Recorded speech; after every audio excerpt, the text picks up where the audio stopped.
we were able to double the business every year, for a very long time without literally any marketing dollars. And I think the reason, part of it was luck, CrossFit was exploding, but also Mal was crushing the cut and sew apparel, like the attention to detail. But third part was like what the brand stood for. And every time we'd go to an event and talk to people and they saw the America Vitality bra and, then we got the thin blue line, thin red line stuff. It was more than apparel. And that started to build like a loyal little like early adopter base.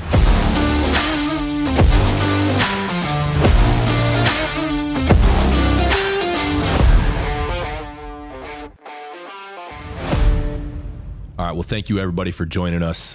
We are really excited about this episode today. We are going to get into the origin story of Born Primitive and the long and hard road that it's been to get where we are today, and kind of the humble beginnings, and hopefully also a lesson to any aspiring or current entrepreneurs on maybe some of the pitfalls of the journey, and as well as kind of hopefully illustrating some things that you should be prepared to know what you're signing up for at the very beginning and assessing those risks. So we're going to get into the story. Drop us a comment after the episodes if there's any additional questions you want us to get into. But without further ado, let's get into it. Tony, you got it, man. Yeah, let's start at the beginning, guys. Let's rewind a decade. I think it was right around that 2013 mark. So take us to the beginning. Where did Born Primitive start? Yeah, so very beginning was actually 2012. Mal and I were living in Indianapolis, and I guess to the very, very beginning for the listeners, Mallory and I were married, no longer. So a couple of divorced co-founders just going at it on the podcast right now, but no, everything's good. Mal is our chief operating officer and co-founder, and I'm the CEO. So we work together regularly and everything is good there. And we'll get into that part of the story a little later on. But we were 2012 living in Indianapolis together. We had joined a CrossFit gym. I had joined a CrossFit gym to try to prepare for the military, to kind of get physically ready for that. Started competing in CrossFit. The gym that we went to was called CrossFit Indy North, was very competitive. They would always send multiple teams to the regionals. So I started jumping in with the competition team, even though I was just a meathead football guy that was still learning like the movements, particularly gymnastic stuff and all that. And, kind of through that was able to make their kind of A team, the black team. And we were able to make it to the CrossFit Games that first year I competed, which was really cool. I didn't know what even really the games was. I didn't know any of all the celebrity athletes, the Fronings and the Baileys, and I didn't even know who those guys were when we got to that regional the first year. But so that was the environment we were in, and we were training 3-4 hours a day, doing a lot of heavy Olympic lifting, and particularly doing like heavy snatch pulls and heavy snatch like percentages. I was drilling my pubic bone like during the transition portion of the lift. And I know a lot of purists will say, all right, your form was wrong, whatever. We can debate that later. But got to the point where I couldn't train multiple days a week doing snatch because like my pubic bone was legit bruised. So I took an old football girdle and took it across the street to Arnie and Deb's house. And Deb was a seamstress. So I asked Deb if she could cut out the quad pad of my football girdle and stitch it to a pair of compression shorts in like the groin area. So over a gin and tonic that me and Arnie were drinking, she fired up the sewing machine and stitched it up, brought it out, and that was the first prototype. The intent there was that was going to be the only product, right? I was just going to wear that a couple of times a week and wash it, and that's all I needed. So I started wearing it to the gym. And I think as a joke one day, I only wore those shorts. Like I didn't have real shorts on, just to like joke around in the back where we were doing Ollie. And the guys were like, dude, you should make that. And I was like, kind of downplayed it. Ended up doing some research on the Olympic lifting forums of like real Olympic lifters that didn't, do the nerdy CrossFit stuff that we were doing, and realized that there were guys that were legit like fracturing their pubic bone in competition or putting scraps of carpet and knee sleeves down in their shorts to like mitigate. So I realized there was a bit of a market need, very niche, but there was a need. And that's kind of what inspired me to start doing the research on how to develop like a real prototype and do supply chain. So started researching, read a couple books on overseas sourcing, how that all worked, went on Alibaba.com and, started talking to suppliers. I don't know if you remember the first drawing, Mal. I don't know if we still have those somewhere of like the first, I have them. That was like our first tech pack. You know what I mean? Like I drew it up with a pen. It was absolute crap, like with arrows pointing to stuff, like where things should be. No measurements, of course. Reached out to a bunch of suppliers. That was working from 11 o'clock at night to usually, 2, 3 in the morning, because there's this 12-hour time difference. So that's the only time you can actually get anything done. So that was a whole experience. And then you're trying to train 3-4 hours a day while working a full-time job. You know, I was at Red Bull doing marketing for them full-time. So needless to say, life was busy, but that's when the hustle started, was like 2012. And I remember we got to regionals in 2013 and I was competing and Mal was there, and Mal snuck into the athlete area and was bugging the guy athletes. I think you had a survey, right? Right? You had like a survey and like, on a scale of 1 to 10, like how much of a problem is this for you or something, like drilling your pubic customer bone. data. Yeah. That was the first. And I remember you snagged Rich Froning like in the warm up area, and he's going to be on the podcast. So I'll have to ask him. Of course he probably doesn't remember that. No, there's no chance. But I remember you were all excited and laughing. I mean, we literally snuck you in as like you were in the warm up area. Like the guys are trying to like get ready to go compete, and Mal's running around with like a clipboard, like 1 to 10, like what's the, so, you know, that's what got it started. And then, we were actually originally Snatch Shorts LLC. That was the name of the company. And I got really lucky in the early days. We were trying to sponsor an athlete who was actually getting helped out by one of the founders of Hurley.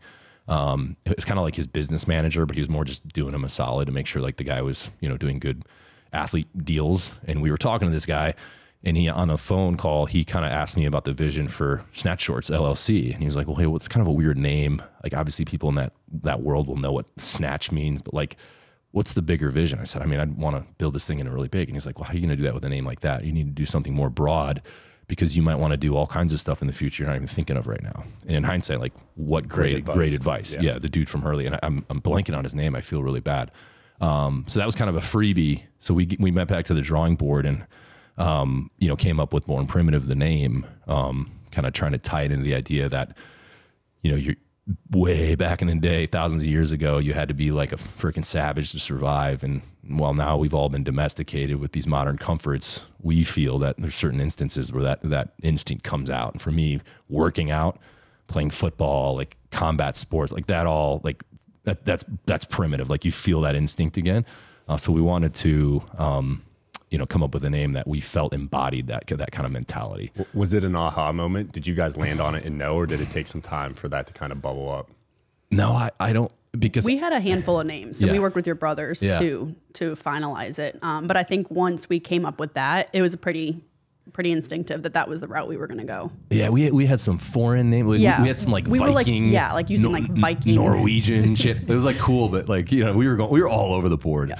And then I hate to say it, but I think Matt actually, that's my brother. Don't give him the credit. I know. I think he's the one that honestly coined it. I do too. And we were all kind of like, okay, like that's not bad. Like, let's sit on that. And then, you know, this is fast forwarding a little bit. We'll jump back. But when we established the logo, I was gone on military training for 6 weeks and not reachable. So you guys settled on the logo. The new logo. Yeah, the new logo. Yeah. We'll get to the old logo. But I had no say, and I got back from this like 6 week training thing, and I had no cell phone, and was like, all right, that's the logo. Like, let's do it. Who did you give loose guidance to a designer? Our web developer, Matt. His friend owed him a favor. Because Matt like built one of his websites, and Matt was our developer at the time still, and he that was the favor that he was granted, the Born Primitive logo. Yeah, and he's like, I normally would charge $450 for this, and back then we were like, oh my gosh, thank goodness this was free. Yeah, yeah. So you know, I guess I got a little ahead of ourselves there, but so that's it. We were, you know, competing in CrossFit. I was preparing to join the military. Not great timing, obviously, but for anyone thinking of starting a business, it's never going to be great timing. There's always going to be family, you know, kids, whatever. You just got to go. You got to do it. That's what we decided to do. Mal, you were a full-time dental hygienist. So in the early days, it was kind of my side hustle in the very, very beginning, because it wasn't anything yet. But as it developed, Mal kind of had to carry that burden, particularly when I left for officer candidate school in the Navy. You know, I think the part to call out is kind of like the money we had to come up with to start it. You know, a lot of people have these aspirations of going and raising capital and talking to private equity firms and VCs and all this. You know, for us, Mal was a dental hygienist. I was working full time for Red Bull. I think I was making $42K a year. I think I remember my paycheck was like $1,200 every 2 weeks. We weren't rolling in the dough at the time, right? And I think we had like $4 grand in the bank account. You had some savings. You were always good at saving, and I wasn't. But, you know, and we realized for this first purchase order, to get a purchase order on a website, we needed like 12 grand. And that would have been, 3 times our net worth at the time. So called up my brother, doing well, working on Wall Street. Like, hey, big brother, I need 10 grand sort of thing. And, that's, I think, a pivotal moment looking back for anyone that's raising capital. Really think that through and really hold on tight to your equity. And obviously my brother, Matt, I love him very much, just like my brother, Mike, who's also a partner, but like, to remove emotion, like that was the dumbest deal we ever did, ever. You know what I mean? And thank God he's a family member, because it takes the sting off significantly. But through a negotiation that literally was determined by our college football numbers, which is 31. He eventually became number 38, but we were both 31 originally. That is the equity percentage we landed on for his $10,000 investment. Like, that's how scientific it was. You know what I mean? It was like a phone call, and he's like, I want 31% because that's my football number. You know what I mean? And my jaw dropped when I remember we had that discussion. I was like, what? That's how that equity was decided upon. And he was like, and you, how much you got in the bank? I was like, $3,900. He's like, all right, you got to put in $2 grand because you got to have skin in the game. I'm like, Matt, that's half my net worth. Like, you work on Wall Street making big dough. You know what I mean? Yeah. You're making me put in half my net worth. I was like, all right, fair. So Mel and I put in $2 grand, Matt put in 10. And that's before you had not, like, you had the prototype of the snatch short, but you hadn't sold any up until this point. None. None in person. All market research was literally like reading Olympic lifting forums online and dudes at the gym and like, yeah, man, do it. People buy that. Like, and what was that initial PO? Like, how many units? 200. 200 or 500? No, second one was 500. Okay. First one was 200, which to me was like, damn, that's a lot. Minimum order 200 units. Like, and take me back when you talked to your brother about like getting some capital to do the initial PO and the website. In that moment, did that, like that, I bet in hindsight, like you just said, one of the biggest mistakes in a joking way that you've made as far as not holding on to your equity. Looking back now, though, what did that 10,000 feel like in that moment when you, like you said, you only had $4 grand in your bank account? Well, yeah, it felt like a huge amount of money. Now, Mal and I could have went down to the bank account or the bank and easily got a small line of credit easily. In hindsight, of course, we should have done that. And for anyone who's starting a company, the kind of the pitfall here is because it doesn't exist yet, you're not assigning any value to that percentage. She was like, all right, well, it's 31%, big deal. It's not worth anything. But if everything goes to plan, eventually that could be worth a significant amount. And I won't even disclose what that's worth right now because I don't want my brother, like, he's getting a gazillion% ROI on his investment. That might be, you could put that up there with any investment.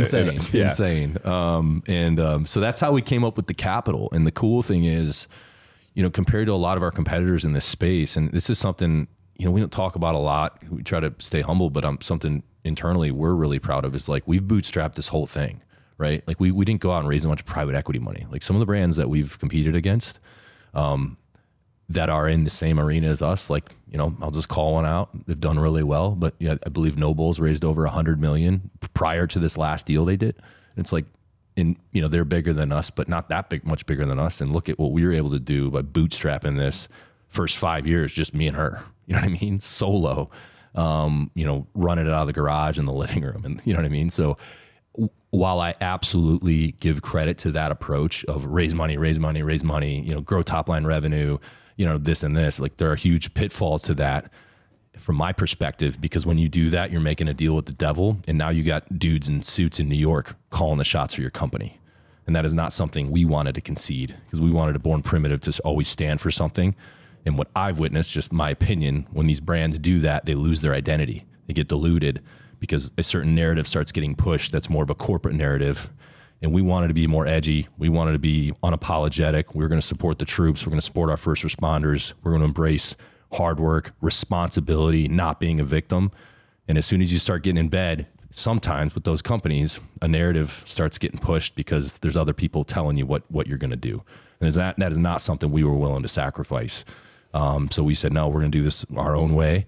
And even when we were going to raise money last year, this is purposeful what I did, but we were meeting with these private equity guys, and I was already hesitant to like even want to do this. But I said, hey, there are good ones out there. If we find the right partner that rolls how we do and aligns morally, then we will be fine.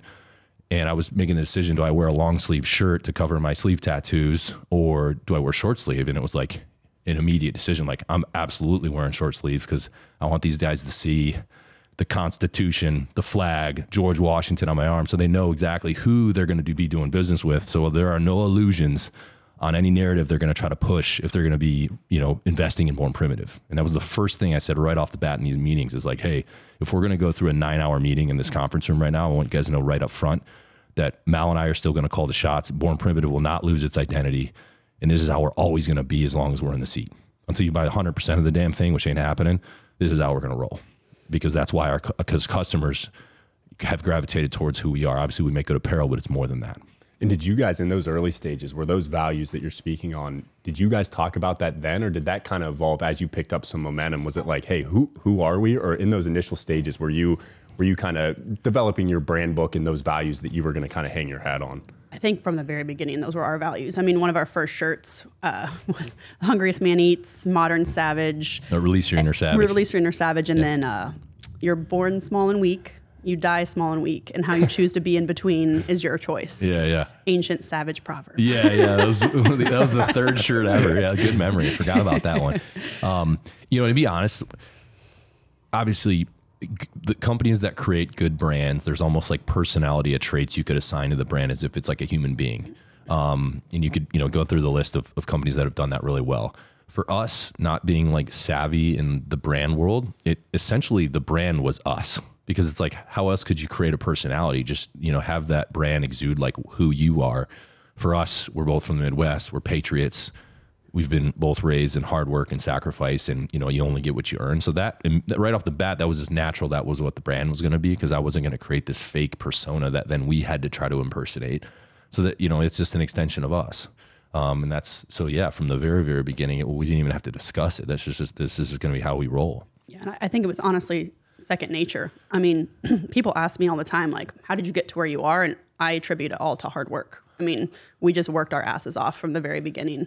So I think the mindset, you know, established itself on day one. Yeah. And I think the thing I would love, and it kind of relates back to like where we stopped as far as like you guys about to put in a PO, you've raised a little bit of money from your brother, is like, it is insane timing to think back to. And you and I have talked about this as far as like where clothing even in athleisure had shifted to. Like the timing that you guys hit as far as that is really interesting too, because it, like the whole raising money conversation, like creating demand, like having the capital to like put like millions of dollars into marketing. You guys didn't have that, but the feedback you got right away, at least from my perspective, is like there was a demand almost instantly. And it might have been maybe not initially for the snatch shorts, but right soon after, and I'm sure we'll get into it, of some of the products you released, it's like instead of trying to find your lane in the market, you guys right away kind of hit the ground running, which is kind of unique and something that like I know people that have either started brands or failed brands would look at and be like, how the hell did you guys make that happen? And it's a mix of what you said, that hard work, but then also I'd love for you guys to talk about some of the things that timed up well, because there's always a little bit of just like right time, right place as far as like making those things happen. Yeah, I mean, I have to acknowledge, like, there definitely was some luck. Yeah. Maybe a lot of luck in our timing, because at the time, CrossFit was exploding. You know, when I competed in the games 2013, it was in, you know, California, tennis stadium, soccer stadium. I mean, that to me, that felt like the golden years. CrossFit was exploding.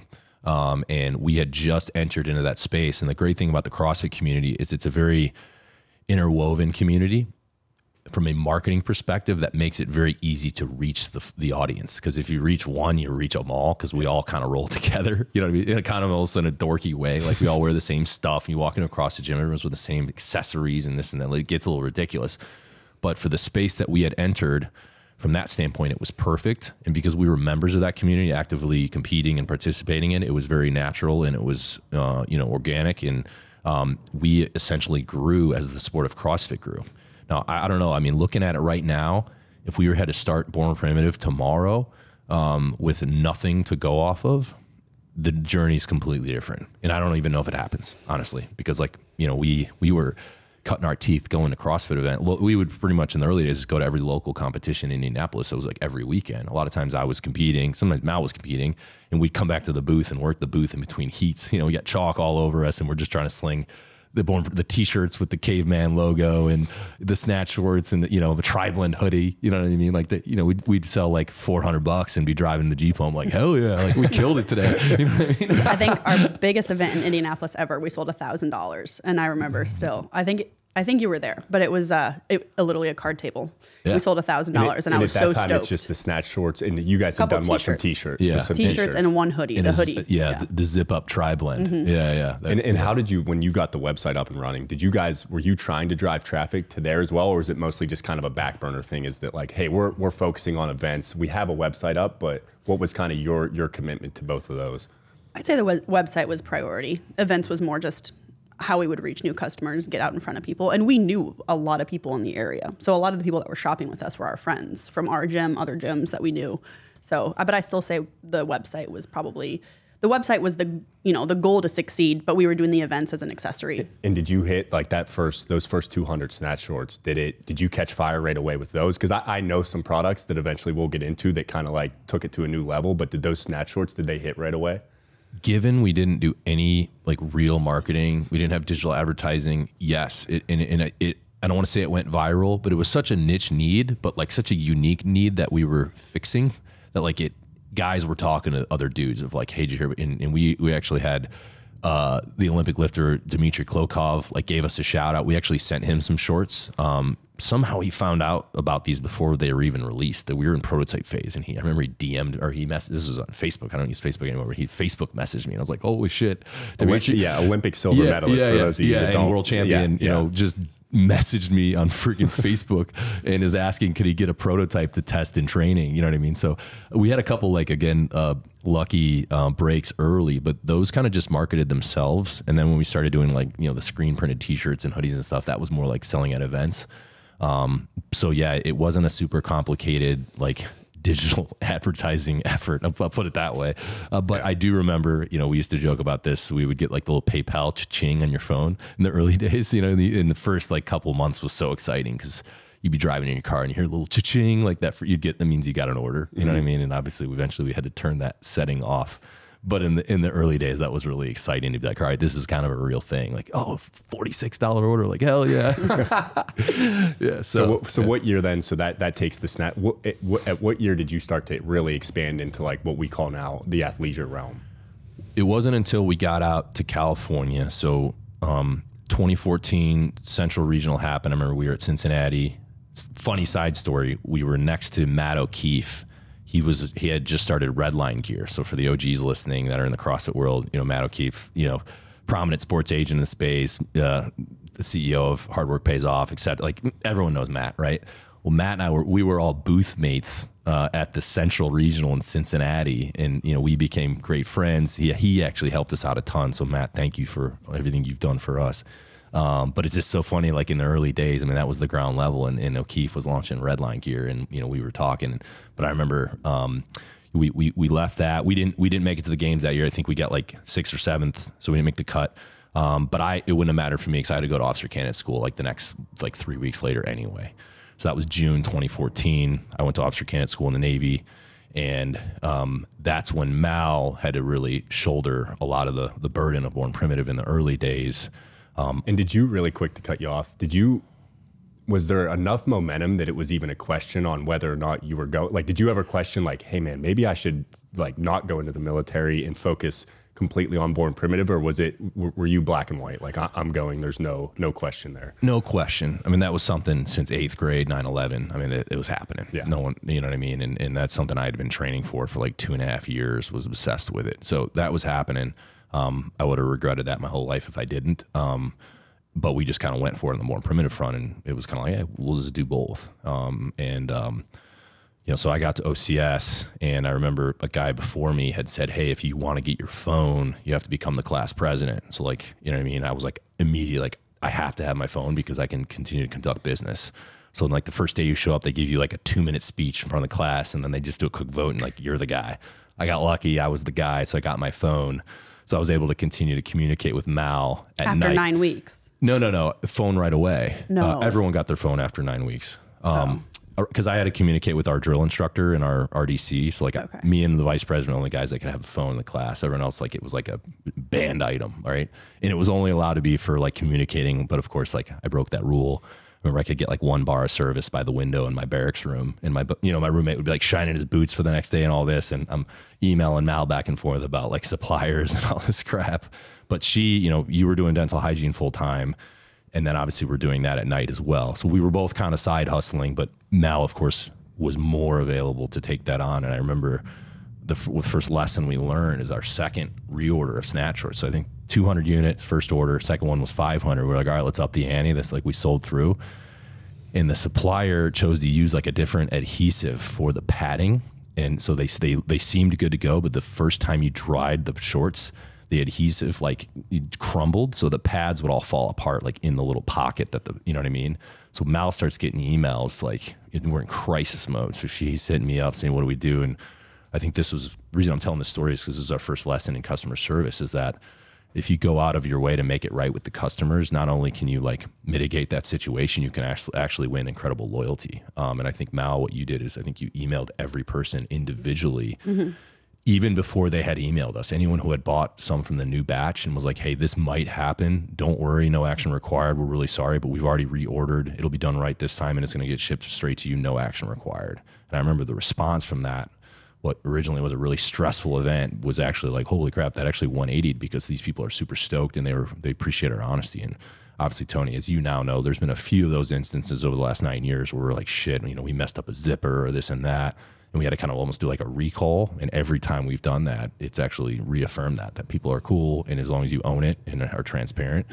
But I remember that was our first crisis, and it's like, you know, you're freaking out. Like, what do we do? Are we dead? Are we dead in the water? Is this the end of Born Primitive? Yep. You know, 500 units, like at the time, that's big boy numbers. You know what I mean? So, but yeah, so we got out to California after I commissioned there, and we're out in San Diego. And then it, you know, started taking over the whole house. And, you know, one nuance to this is, Mal, you had, you know, worked really hard to become a, you know, certified dental hygienist. And I think for the most part was enjoying it. You were top of your class, you know, when you did that. So Mal was rocking and rolling. I mean, that was a career she had chosen. And then I had this stupid Born Primitive idea that by default she kind of had to help with. We got out to California due to how long you had been practicing. California's rules were insane, so Mal couldn't get her licensing right away, and it required all these tests and a bunch of BS, typical California. So Mal took it the full, you know, you were full time essentially, Born Primitive, you know, walking the orders down the street to the post office every day, and you know, doing. I mean, that was like when it really started to get real. Yeah, I mean, we were still pretty small at the time, and I was able to fit all the packages in one Born Primitive bag. I still remember every single day taking a little trek down to the post office about a half a mile down the road in Imperial Beach with a bag of orders. Every now and then, if it was a good day, I'd have 2 bags. But yeah, obviously had to give up my career as dental hygiene for a little bit. I was able to relicense and obtain that. But during the meantime, I just focused on Born Primitive, which involved obviously managing the customer service, managing the purchase orders, everything supply chain, everything with accounting and taxes, it kind of just teaching myself along the way. I remember we also, I think, got on Amazon for the first time and started doing Amazon Prime. But a lot of it, I mean, everything, it was just basically self-taught and the desire to never fail at anything, which is what continued to drive me during that time when, you know, Bear was helping when he could, but was also pretty unavailable due to his training in the military. But yeah, I'd say that was when we started just really getting in front of people from the event side. California was like the mecca of CrossFit at the time. And just events every weekend, LA, Las Vegas, San Diego, of course, and just really trying to get the brand name out there. And were you excited at that time to be kind of hustling with Born Primitive, or did it feel like it was pulling away from the being a dental hygienist and kind of what you had mapped out prior to Born Primitive? No, I mean, I like having to-do lists and getting things done. So at don't say. Yeah, at that time, that's kind of what that's what it was. We weren't too big yet, but there was a lot of drive to get there. So, you know, just in the beginning, it was a lot of quirky CrossFit shirts was like the thing. Yeah. So coming up with different sayings and everything on the shirts. And then eventually it got into the sports bras, which I know we'll get into. But in the beginning, it was just a lot of, you know, check boxes that I had to get done. And like I said, that's my personality type. So, but yeah, a lot of events. Mal gets a lot of credit too, because like she was the one kind of driving the pace, because I was getting my ass kicked in the military stuff. So, you know, I'd come limit through the doorway, quite literally on a Friday night after doing like a, you know, 100-hour week or whatever it was with a little sleep. And Mal would be like, we got to pack the Jeep. Like we got to then Anaheim tomorrow. You know what I mean? We got to be set up by 6 or 6:30. We got to leave at 4. And I'm like, are you kidding me? But had she not been applying that kind of that pressure of that pace, it definitely doesn't become what it becomes. And then there were a lot of times where she was doing events when I wasn't even able to go, especially locally in San Diego. I mean, I think it was like every weekend. But in the early days, that's how we were cutting our teeth, right? There was no digital advertising. There wasn't really influencers. We weren't. So that was the only way we got out in front of people. And little by little, you start building up that customer base. Yeah, for those of you, or for the audience, if Mal ever left Born Primitive and started a organization and task management consulting business, it would be unbelievable, because there's nobody. If you would see her organization, whether that's how she folders her emails or her task list, it is mind blowing. Her ability to manage about 200 things at once and not one of them ever slipped through the cracks. So I can imagine in those early stages with what was going on in your life, that having her, like the way her brain works, having that kind of created like a base in which you knew all the stuff was getting taken care of when you didn't have the time to do it. Yeah, and I think for anyone assembling a team for starting up any endeavor, like a good overlap of like offsetting skill sets. Like I was really lucky that I think we'd probably both agree, Mal's the more organizational, keeping the trains running on time, and I'm a little bit more zoomed out on like a higher level vision. And between the two of us, I think we cover down on the whole, every cog in the wheel. But things I'm really bad at, she's great at, and things that maybe she's not as good at, I'm all over. And that was from the beginning. So, I think for anyone that's, building out a team, find people that are good at the shit you're not good at, and then just, and then assemble that and see where the gaps are and roll out from that. If we were both super type A organized, then like it wouldn't have worked. We're both type A, but we're good at different things. So, we were fortunate that worked out that way. And where was the big moment then? Like where in that, cause this is still 2014, you're in San Diego. Did you have a hit as far as a new product or something that really started to level up kind of what orders and what overall revenue looked like? Yeah, I can take that one. So up until this point that I'm about to explain, it was just t-shirts, tank tops, and snatch shorts essentially. And at the time there was a bra on the market that a ton of girls started wearing, but it was very difficult to find. So I was on wait lists. I just really wanted this bra. One of my friends ended up coming across it, got it for me, and I was so excited to wear it. And then the first day I wore it, I was just extremely disappointed. It was uncomfortable. Obviously, I did CrossFit. I had a pretty muscular build, larger traps, larger lats, and I was always a little bit bustier. So wearing the bra, I felt like I was just going to fall out. I was uncomfortable, and it didn't work for me. So it kind of put a light bulb moment went off where I was like, why don't I make a bra that looks like this, but is functional for someone that has muscle? So I actually sent a picture to our supplier at the time and just asked her, have you ever made a bra like this? She sent me a picture back. It was really bulky. It wasn't what I was wanting. And I essentially was like, no, don't worry about it. Never mind. Well, thank goodness for her. She took it out of her way. She went out of her way and took it upon herself to actually make me a sample based on the photo. And when we received it, we made some tweaks to it, but essentially it was softer, it was stretchier, it was more supportive with a thicker band around the base. And it also, where it hit on your shoulders was, less restrictive and didn't pull on your traps as much. And it had higher coverage.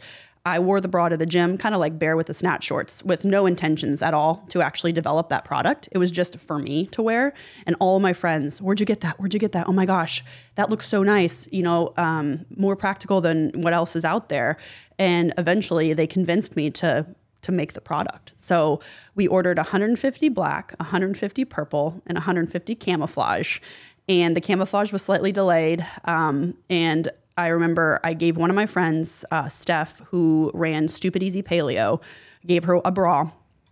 At the time, she had like 10,000 Instagram followers, which was big back then. She posted one like post-workout bathroom selfie of the back of the bra, which it was a strappy bra. So that was what was eye-catching about it.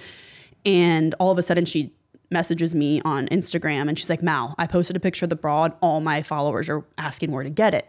And I was like, okay, well, I have them, but I don't have them here. I'm heading to the CrossFit Games. At the time, I was physically driving to the CrossFit Games in a rented U-Haul for their first ever CrossFit Games experience. And she's like, okay, well, can I give him your email? And I was like, sure.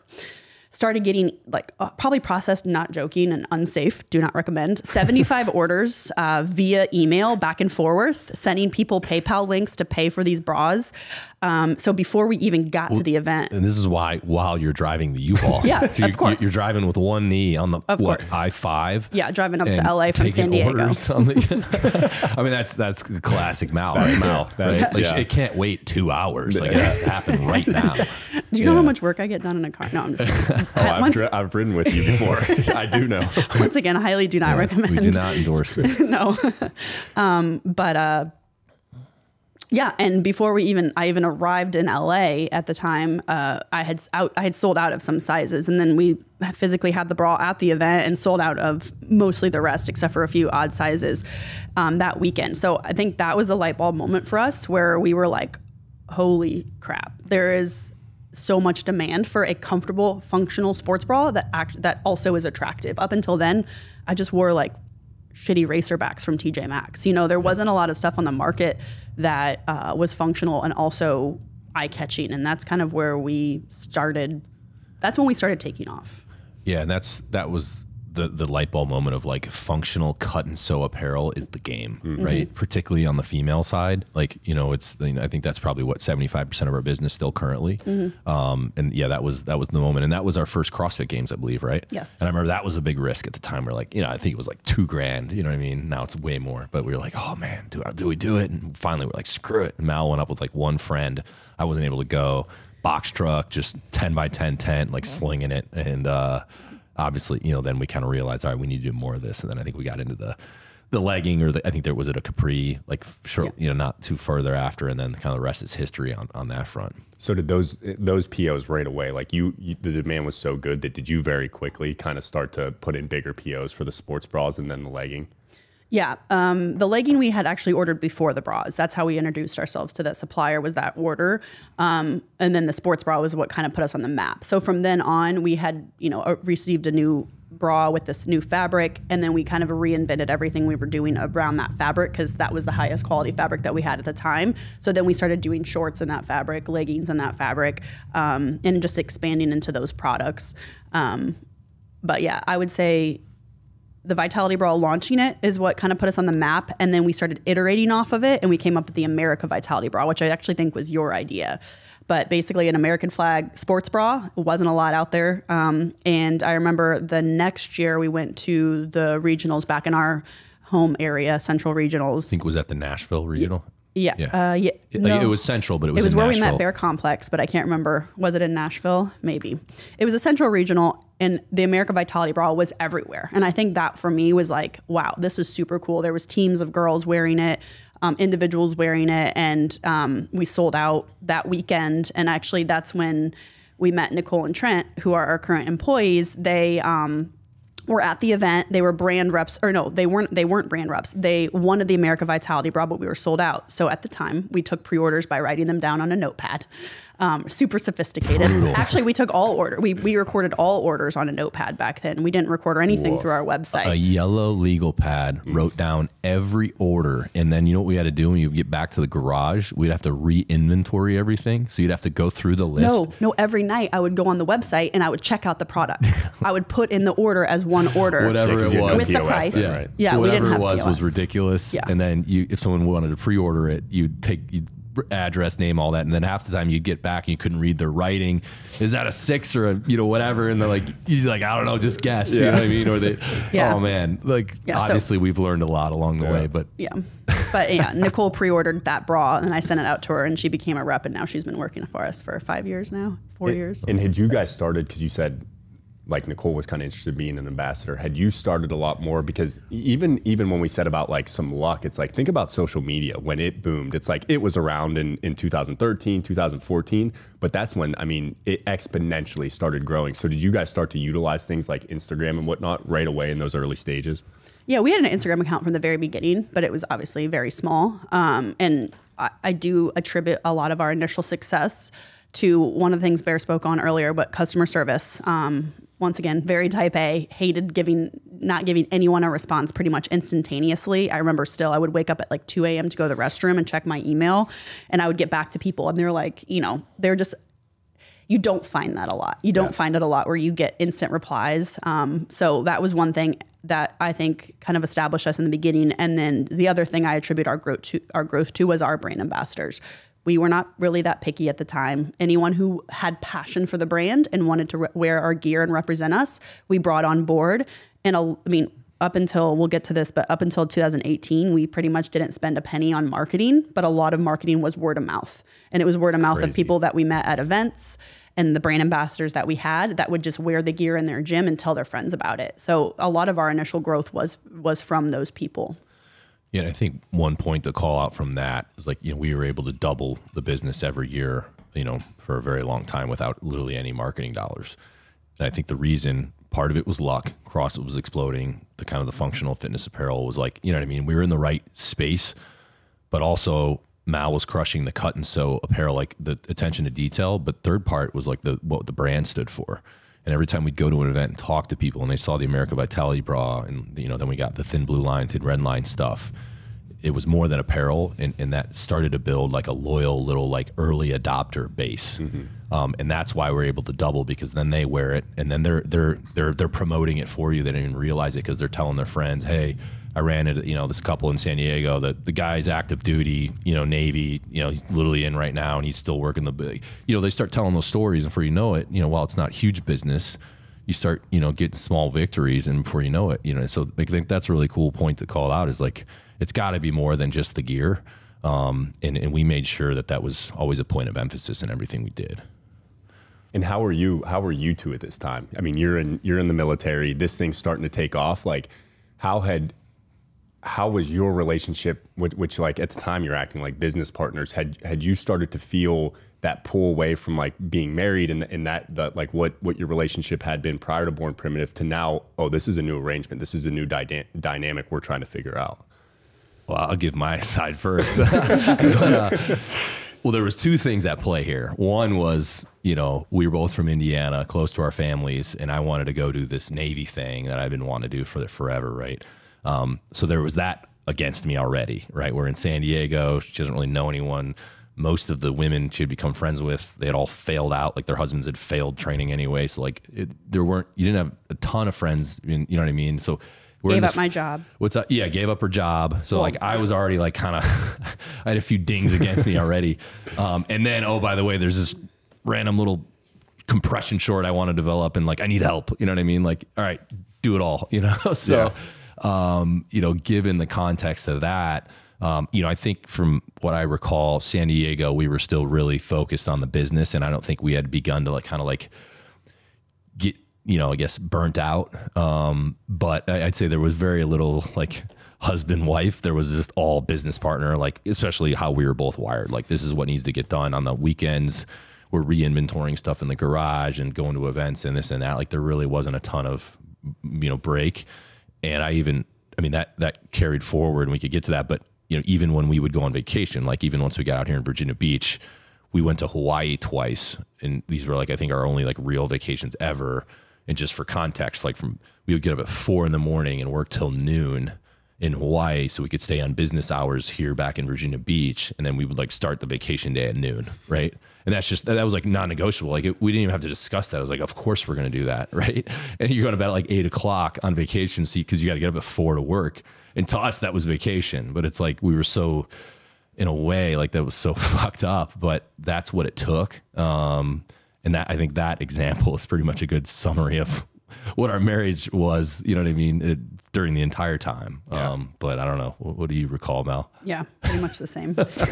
It was really there was no relationship anymore as far as a couple. It was all work essentially. I mean, and Bear would go on 2-3 month training trips. And so when he's back, like I have to take advantage of that time to get shit done because that's just the mindset that I had. So there was no like, oh, let's go out on a nice dinner date. It was no, we got shit to do. We got an event to go to. I need answers to these questions. This is this problem I'm dealing with, or, hey, we need to think of more products. So there was just it was all Born Primitive. Born Primitive became our life. And I don't regret it. This brand is what's given us the life we have today. And it allowed us to meet a ton of amazing people. We have a whole two buildings full of amazing employees who are dedicated to what we've built. So, I mean, I think too that now that Bear and I are business partners and not husband and wife, I think we probably have a stronger relationship than when we were married, because we can still yell at each other, but we also can go home and relax at the end of the day. And it's not always work. Right. So when did you guys get pulled to Virginia Beach then? So you had already sports bras launched, leggings are launched, and then you obviously were at a place in your military career where this was going to become the new spot. Yeah, so I got orders out to the East Coast after completing training. That was March 2016. February. February, March 2016. We got out here.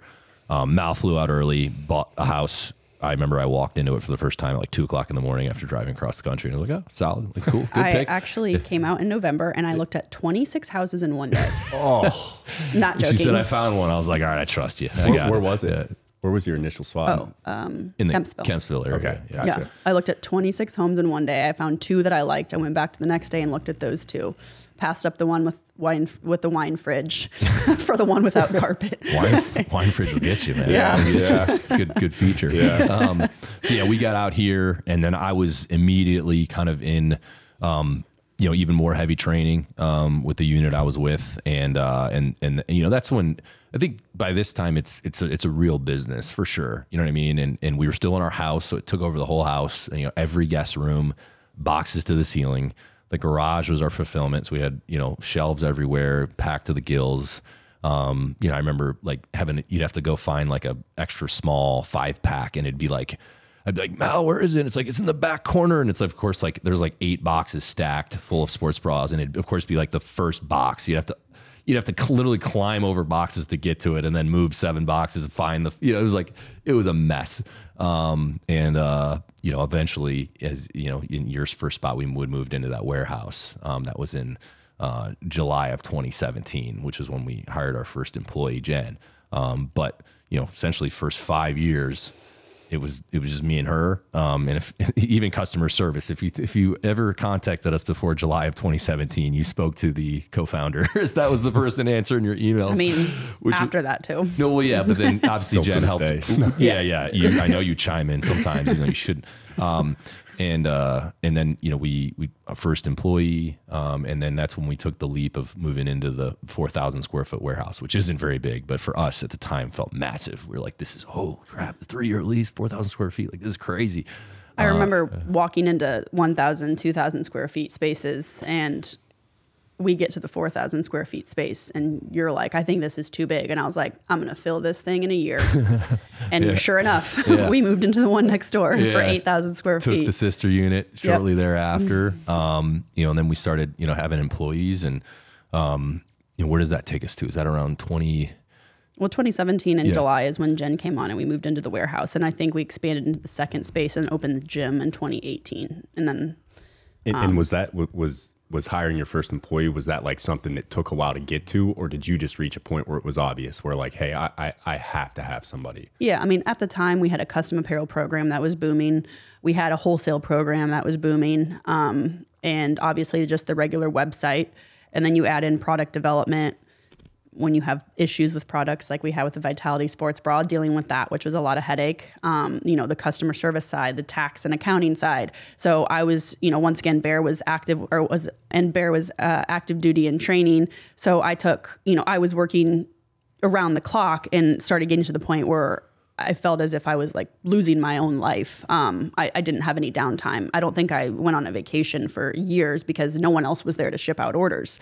So I think that was when the point where I was just getting burnt out, that we decided to bring someone in to help. And that's when Jen came in the picture, and she was with us for over 5 years. I mean, to throw out a figure, you guys were probably close to doing 8 figures at this time when you're, or no, probably a little underneath that, right? 7 figures when you're doing it by yourself as a 1-person show. So I know, once again, for people that are in the business world, like it would blow your mind as far as what payroll looked like for a couple of years compared to how much you guys were doing, which once again is just a testament to how much you were juggling at that time.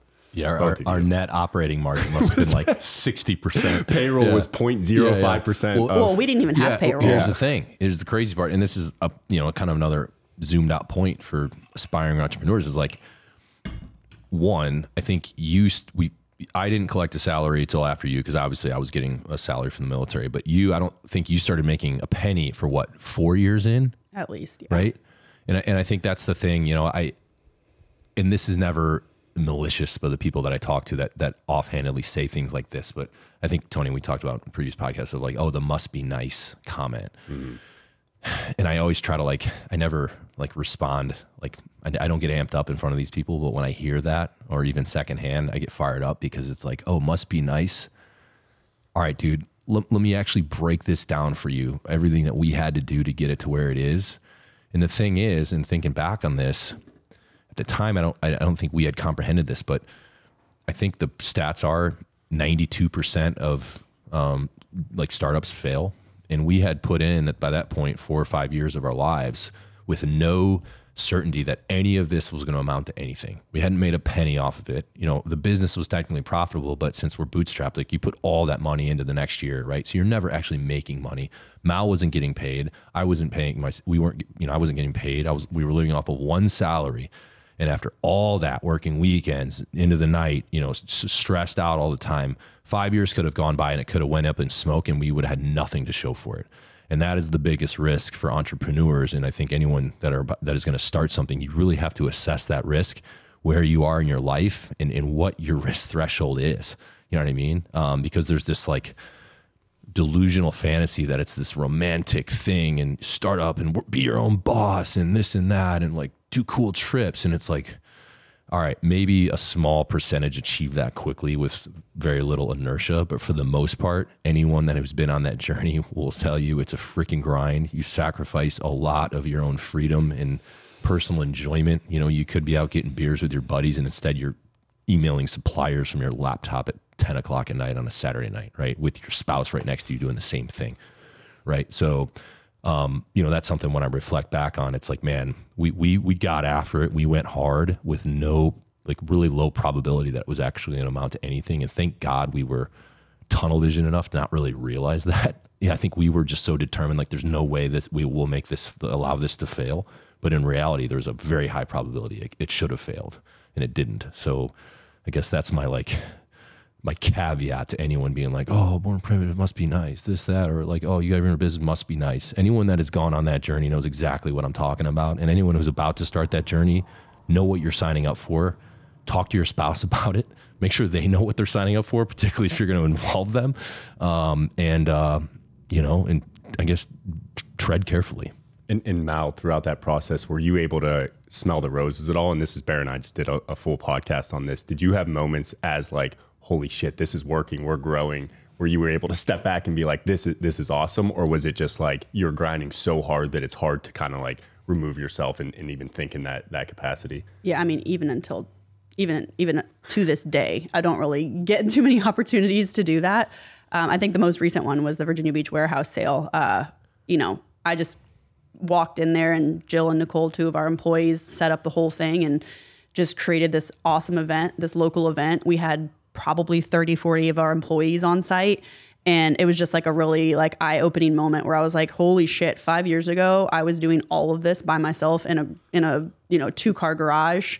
And now I have all these awesome people who are sacrificing their Friday, Saturday for the brand, to come in and work and get out in front of the local Virginia Beach crowd. And, that was a cool moment.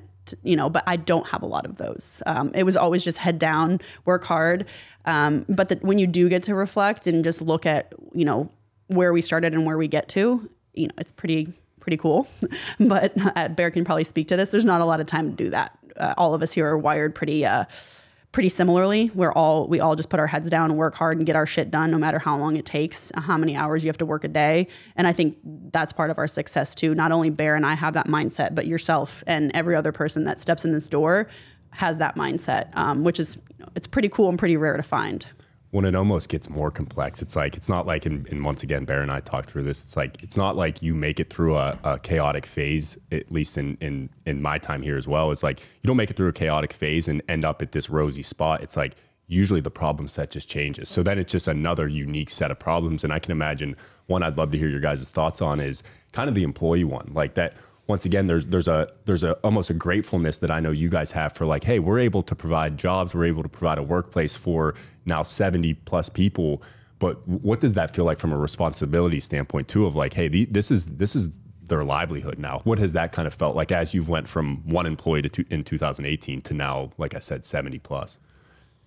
To me, I mean, you definitely carry a much heavier burden, because if it goes up in smoke and it's just us two, it's like, all right, I'm active duty. Like, while we would waste 5 years of our lives, like Mal can go back to dental hygiene. Like, we had a fallback, right?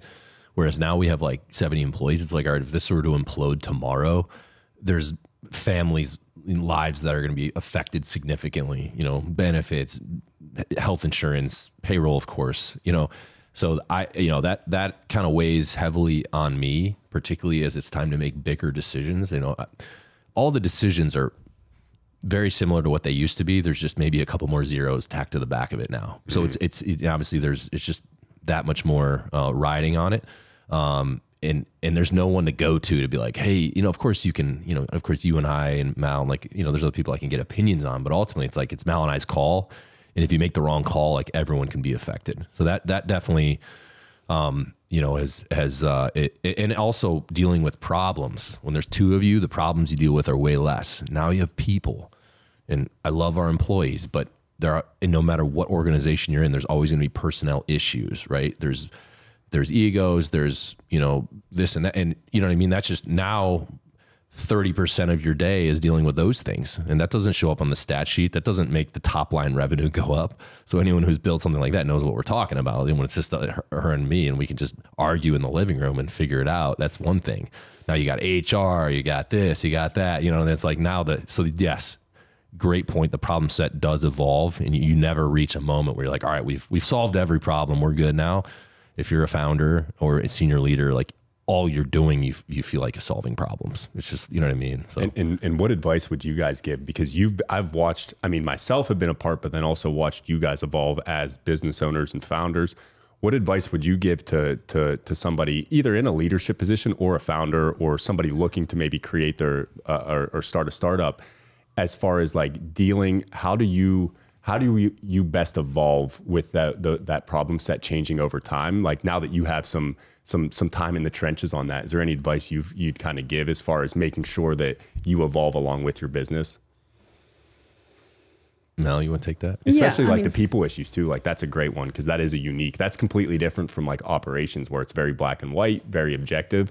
Like the people side of things. Is there anything you would recommend there? I mean, I would just say, like, this has become more relevant to me more recently, especially with some of our leadership training. But at the end of the day, like, everyone that works here, every customer that you encounter, every single person you're dealing with, even supplier, like, they're another person just trying to get by, just trying to do their job. And for Bear and I, obviously this is our baby. This is born, you know, we built Born Primitive, but for everyone else that's working here, like, this is just another job. So they can leave in a drop, like, in a second if they're unhappy. So keeping people happy and keeping in mind, like, employee happiness and, just being respectful of what they might be going through outside of work. That's something that more recently has come to mind. And once again, it was with some of our leadership training, which you Tony, brought to the table for us. And I think it's really valuable. It's allowed me to take a step back sometimes and remember at the end of the day, like, while this is everything to us, this is just another job to other people. So if we're going to keep those people around and we're going to have them here for a long time, we need to treat them that way. We need to treat them like they could just leave. So let's make sure they don't. Well, let's give them every excuse to stay because of how we treat them and what we provide for them. And I've seen you evolve on that front, as far as, and I know I can say this to you, is as what you would call senior leaders, it's so easy to get, you guys better than even myself know the full landscape of the business operation.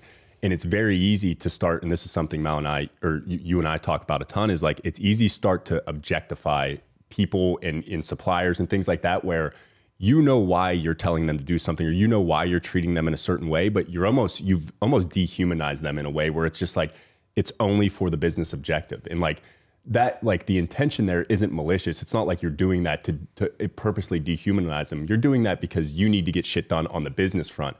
but there are ripples to that. And there's ripples to like when somebody like feels that from you, that like you don't even, you're talking to me as if I'm like a computer. And that does have ripple effects. And we've seen that on culture. It's like, that doesn't mean people still don't have to get shit done, but what it does is it changes the way in which you approach conversation with them. As far as like, there's a lot more curiosity. You're sitting down asking like, hey, let me know about your systems. And then maybe you interject with like, well, hey, let's work towards more this angle to get that done, which feels a lot different than sitting down and saying, hey, this is the way you're gonna fucking do it. So it's a compliment to you, because you had a very unique kind of like system for when, I mean, like we said, you were running a 7-figure business as one person. You start to bring people on. It's like, that was your baby. And like, you needed to get shit done in order to keep this thing afloat. So it was very easy. And you've admitted this, to like, just kind of treat like, hey, just get it done. I don't give a fuck about how you feel about it. Just get it done. Till now, it's like, we have 70 employees. If you treat everyone like that way, there's going to be negative ripples. And of course there is a time for that. There's a time to be harsh. There's a time to